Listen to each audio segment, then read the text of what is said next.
Friends, আজ আমাদের এখানে না প্রচুর বৃষ্টি হয়েছে আর শীতটাও বেশ ভালোই জমিয়ে পড়েছে। তার জন্য দেখছো কত শীতের পোশাক পরে ডিনার নিয়ে হাজির হয়ে গেছি। একদম গরম রুটি, এক পিস করে মিষ্টি নিয়ে নিচ্ছি, এক পিস নিচ্ছি একটু মাছের তেল, পটকা দিয়ে আলু ভাজা, কাঁচা লঙ্কা, শসা, পেঁয়াজ, এগুলো তো সবসময় খেতে খুব ভালো লাগে, তাই না? একটু করে নিয়ে নিলাম কাঁচা লঙ্কা, পেঁয়াজ। আর আছে পটল, আলু, গাজর দিয়ে রুই মাছের ঝোল, সোয়াবিন আছে সঙ্গে।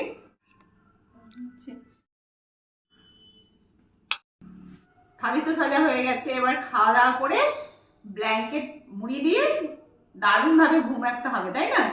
আজকের জন্য শুভরাত্রি।